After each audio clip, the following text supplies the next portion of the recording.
Antum tahu nggak perbedaan antara mukjizatnya Rasulullah Muhammad dengan mukjizat nabi-nabi yang lain? Apa? Itu adalah satu-satunya perbedaannya adalah seluruh mukjizat nabi-nabi lain itu visual. Iya bener lagi. Mukjizatnya Nabi Muhammad auditory. Iya bener lagi. Iya benar. Luar biasa kan? Karena turunnya nggak bentuk kitab kan, dia ada hafalan Iya, kan. tahu nggak kenapa lebih unggul auditori daripada visual? Kenapa? Visual nggak bisa diwariskan, auditori bisa. Oh. Contoh ya, ada orang ngelihat pas Musa ngelihat laut terbelah. Wah, dia yakin banget nih Musa nih pasti adalah nabiullah nih. Dan kenapa bisa membelah lautan? Iya. Terus dia mau nyeritain anaknya gimana? Nak, gini nak ceritanya nak. Iya jadi auditori. Anaknya bilang gini, tunjukin gue dulu dong. Iya, gue pengen lihat juga. Gue pengen lihat juga.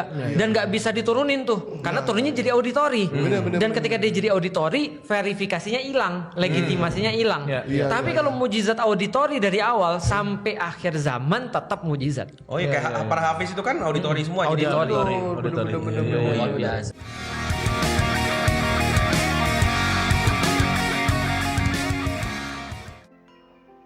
Selamat pagi, jumpa lagi dengan Pak Git dan baru saja kita menyaksikan istilahnya dialog biasalah Felix Xiao. Dalam hal ini menyatakan gitu, kalau mukjizat Nabi Muhammad itu sifatnya auditori, bukan seperti nabi-nabi yang lain yang sifatnya visual gitu. Jadi visual ini kalau ditulis atau dijadikan ke auditori, nah ini legitimasinya hilang. Ini catatan dari mana ini? Ya. Yang sebetulnya dalam hal ini ada yang dilupakan konteks visual dari Nabi Muhammad. Kalau teman-teman tahu awalnya perintah sholat, ya itu kan dari pengalaman istilahnya spiritual Nabi Muhammad yang menjalankan perjalanan Isra Mi'raj. Nah, Isra Mi'raj ini juga visual, bukan auditori, yang akhirnya dituliskan dalam kitab yang menjadi auditori. Jadi perjalanan ini katakanlah dari Masjidil Haram ke Masjidil Aqsa, kemudian dari Masjidil Aqsa ke langit lapis 7 Sidratul Muntaha, ya seperti itulah. Ini kan juga sifatnya visual, cuman waktu itu tidak ada saksinya. Beda gitu ya kalau seperti Nabi Musa membelah lautan, ini juga ada saksinya. Kemudian Nabi Isa ya menghidupkan orang mati gitu ya, menyembuhkan orang sakit. Kemudian Nabi Nuh gitu ya membuat kapal gitu, kemudian ada hujan, ada air gitu yang menutupi seluruh daratan, ya, akhirnya dia terselamatkan oleh kapalnya lah gitu, melewati kapalnya, terselamatkanlah beliau dengan umatnya. Ini kan sifatnya visual. Dan kalau kita ambil konteks tadi yaitu auditori dan visual, setiap nabi yang mempunyai mukjizat di auditori itu juga mempunyai mukjizat di visual. Contohnya Nabi Musa dengan Taurat, katakan seperti itu. Nabi Isa di Injil, kemudian Nabi Muhammad di Quran. Nah, ini ketiga-tiganya juga memiliki mukjizat visual. Kalau Nabi Musa membelah laut dengan tongkatnya, kemudian Nabi Isa itu menghidupkan orang mati, menyembuhkan orang sakit, gitu ya. Nabi Muhammad juga naik ke Sidratul Muntaha. Semuanya itu ada visual dan auditori. Jadi penjelasan yang dijelaskan oleh Felix Xiao ini sebetulnya udah lama gitu, bukan dari Felix Xiao saja, banyaklah istilahnya penceramah-penceramah yang mengatakan hal seperti ini tuh banyak sekali. Jadi kenapa mereka membuat konsep atau membuat narasi itu mengarah ke hal yang seperti itu, yang sebetulnya Nabi Muhammad pun ada mukjizat visualnya, malah ini lebih, menurut Pak Git lebih apa ya, lebih ekstrim lah, lebih ekstrim. Dia bisa istilahnya dari dalam waktu semalam itu melakukan perjalanan dari Masjidil Haram ke Masjidil Aqsa, kemudian ke Sidratul Muntaha, yang juga bertemu dengan nabi-nabi lainnya. Nah, ini kan lebih ekstrim timbang membelah laut, timbang menghidupkan orang mati.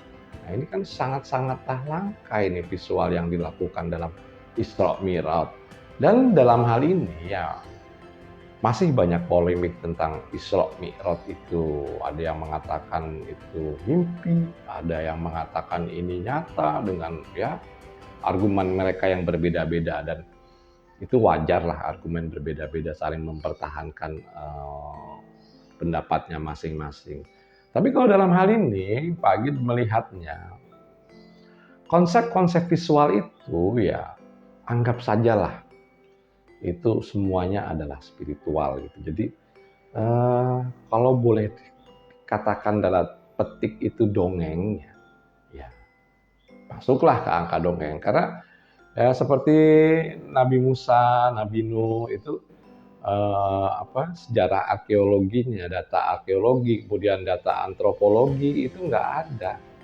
Jadi bukti-bukti sejarah, fakta sejarah yang mengatakan hal tersebut, ya, seperti terjadinya terbelahnya laut, ya, Laut Merah oleh sebuah tongkat, itu nggak ada. Jadi kalau dicek oleh ahli-ahli sejarah sampai sekarang pun masih dicek, itu belum ketemu, termasuk Bahtera Nabi Nuh ya. Jadi anggaplah ini sebagai dongeng atau bukan sebagai ajarannya lah gitu. Ajaran yang terpenting itu ya tetap itu ya. Ajaran yang penting dalam agama itu ya cinta kasih, kemudian akhlakul karimah. Nah ini lebih penting menurut Pak gitu, ketimbang sesuatu yang bersifat mukjizat itu. Karena yang sifatnya mukjizat ini tidak dapat dibuktikan. Itu yang pertama ya, jelas ini nggak dapat dibuktikan karena ini permasalahannya adalah melawan hukum alam, jadi tidak ilmiah. Jadi inti dari agama itu bukan masalah mukjizatnya kalau menurut Pak gitu ya. Ini masalah dari ajarannya. Ajaran yang baik itu diikuti. Dan dalam agama ini kalau kita senggol sedikit masalah Islam boleh menggauli hamba sahayanya tanpa dinikahi, nah kan kalau dinilai secara logika juga nggak bagus gitu loh. Memperjualbelikan manusia, ya, itu dibolehkan. Apakah ini logis gitu ajaran ini? Ya kan tidak, ya nggak usah diikutin gitu. Cari yang baik-baiknya.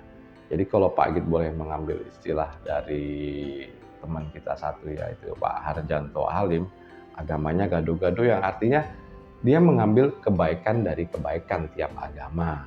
Dan ini nggak masalah kalau menurut Pak Agit kalau kita ambil ajarannya. Nah kalau teman-teman mau mengambil cara ibadahnya Islam gitu ya, misalkan katanya kan dengan sholat, puasa untuk mendekatkan diri ke Tuhan, ini nggak apa-apa, bebas-bebas aja gitu. Dan dalam hal ini ya tetaplah berlogika gitu loh. Artinya yang hal-hal yang sifatnya tadi itu nggak perlu dipikir kenceng gitu loh. Karena kalau dipikir kenceng, jangankan kita orang awam gitu loh, ahli-ahli sejarah atau ahli-ahli ilmu pengetahuan juga menemukan ini tuh nggak ketemu yang sifatnya mukjizat tadi ya. Dan kalau kita lihat sejarah Islam itu pernah maju ya di zaman Harun al-Rashid ya, balik lagi ke situ. Nah, ini majunya Islam itu bukan karena mukjizat, dalil, bukan karena itu, tapi karena ilmu pengetahuan. Sekali lagi ilmu pengetahuan ini landasannya adalah logika. Oke lah, pertama katakan asumsi. Asumsi ini berdasarkan logika yang ada dan ini harus berjalan. Dan logikanya dalam beragama, misalnya memberikan pertolongan kepada orang yang membutuhkan, memberi makanan kepada orang yang lapar gitu. Ini lebih penting ketimbang mempermasalahkan mukjizat-mukjizat tadi. Wah, hebatan Nabi ini mukjizatnya auditori, yang lain visual. Enggak juga. Karena tidak ada satu hal yang ditutupi yang tidak tersentuh, yaitu perjalanan Isra Mi'raj. Apakah ini masuk di logika? Enggak. nggak masuk itu di logika dan tidak bisa dijelaskan gitu secara ilmiah. Tapi orang ya permasalahannya adalah iman. Kalau udah masuk ke iman, ini emang agak repot. Karena yang dipakai akhirnya adalah pokoknya. Kalau sudah ada pokoknya, sudah habis perdebatan. Buat apa kita berdebat yang akhirnya ujung-ujungnya pokoknya gitu. Tidak saling memikirkan, oh, ginilah rasio logikanya gitu. Harusnya seperti itu jadi manusia itu. Kalau menurut Pak Git ya. Jadi kita tidak terpangku atau tidak terbatasi ruang pikiran kita oleh doktrin-doktrin agama. Ini kan sifatnya doktrin atau dogma gitu teman-teman ya. Jadi yang sifatnya mujizat itu menurut Pak Git adalah dogma yang menurut kita ya katakanlah ini bumbu-bumbu dalam penyebaran agama. Bukan faktor yang terpentingnya. Kadang-kadang kita sibuk ribut dengan faktor bumbu tadi gitu, bukan faktor utamanya. Kita ambil kesimpulan ya teman-teman, yang artinya kalau pernyataan atau narasi yang dibuat Felix Xiao ini tidak benar. Karena ada mukjizat visual Nabi Muhammad itu, yaitu perjalanan Isra Mi'raj. Ini ekstrim sekali visualnya. Gimana cara memvisualkannya coba? Sekarang satu malam bisa dari Masjidil Haram ke Masjidil Aqsa pada saat itu ya. Kalau pada saat ini ya sudah bisa lah dari Masjidil Haram ke Masjidil Aqsa itu nggak perlu satu malam, paling beberapa jam naik pesawat. Nah, kalau dulu yang dinyatakan kalau menaiki sebuah kendaraan yang namanya Burak gitu ya. Nah, ini belum nyandak sampai logika, apalagi ya sampai langit lapis ketujuh yang kalau kita lihat ya dalam dunia nyata gitu ya. Ini kan seperti tak terhingga, yang sebetulnya juga alam semesta ini setelah dipelajari para astronom yang terbaru itu ada batasnya ternyata. Ternyata di sudut sana atau di luar alam semesta kita itu ada alam semesta lain. Dan ini yang ditinggalkan umat Islam ya sibuk dengan dalil, mujizat yang tadi ya. Kita meninggalkan ilmu pengetahuan yang akhirnya kita mendapatkan ilmu pengetahuan itu bukan dari orang-orang muslim yang akhirnya kita dapatnya itu belakangan gitu.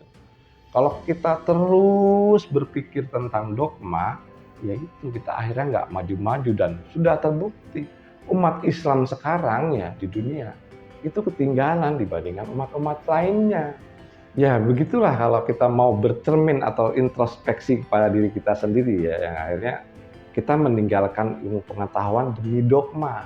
Ya akhirnya ya kita bisa lihat sendiri apa yang disiarkan narasi dari si Felix Xiao ini itu kan melewati channel atau katakanlah channel YouTube atau medsos-medsos lainnya. Ini kan yang menemukan juga orang-orang non-muslim yang dimanfaatkan sebagian oleh orang-orang muslim. Jadi penemuan-penemuan platform video ya ini yang nemuin tuh banyak dari orang non-muslim. Katakanlah di sini tidak ada non-muslim yang membuat ya penemuan algoritma di dunia maya, algoritma matematik digital itu.